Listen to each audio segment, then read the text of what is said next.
It's easy to get lost in a roadmap of analytics implementation. You have a lot of development work that's happening, and marketing teams are doing a lot of other projects simultaneously. But the light at the end of that tunnel, I go towards the light, I pass through the light, and what do I get? What you get is insights that help you make... Well, hang on, stop. So the word insights is about as well defined in the marketing space as the word engagement. So before we move on, you're going to have to define what an insight actually is. Yeah, so we talk about this a lot here. An insight is a deviation from your expectations. There's other sorts of insights, but an insight in your marketing analytics data is a deviation from your expectations, something that's not going the way you expected it to go. And that could be positive or negative. But those are the things that defy your expectations are the things that tell you where you learn more about your audience. They're behaving in a way you didn't expect, or a campaign that you're running is doing something different. The way that you thought you were reaching your audience is not the way you actually are. Those are the things that change your learning about the audience or change your behaviors about how you're engaging with the audience or how you're reaching them.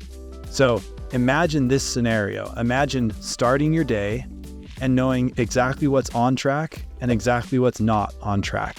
And when you find the things that are not on track, you have a list of activities that are the probable causes for investigation. And imagine that when you go to your teams and you talk about what's not on track and how you could adjust it, you don't waste your time talking about whose data system is right. Then imagine when you go to the finance meeting that you talk about, or the IT meeting, you talk about what is marketing delivering for its investment. You can do it numerically. You can do that confidently with data, and it lines up with finance and with IT.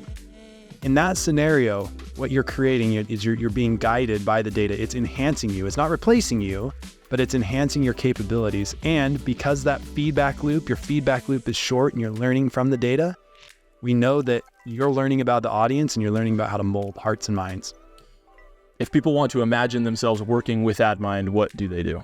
Well, contact us. So the way we get started with anybody is you get to chat with me or one of our engineers, and we talk about what you're working on and how your data could be helpful, and then we work together to see if there's a fit. Okay, but before we get up, we're still on this vein of TV shows. So the question that I had from last time is like, tell me about a time where you and your wife both thought something was just like absolutely hysterical.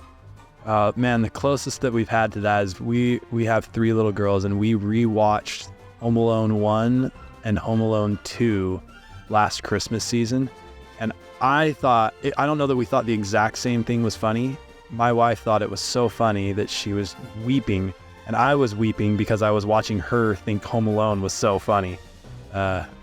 She took a lot of pleasure in a lot of pain, and I was like, that caught me off guard.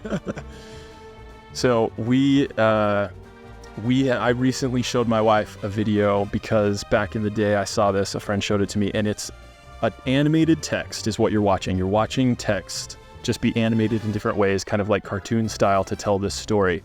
And then someone's voicing a review that was left for a game. Okay, and this is like 2010, so like the game was like a game you play with your space bar. I mean, it was like a really basic game. And they're doing this dramatic reading of the review. And so like so many words are misspelled or and so then the guy reads them in their misspelled pronunciations.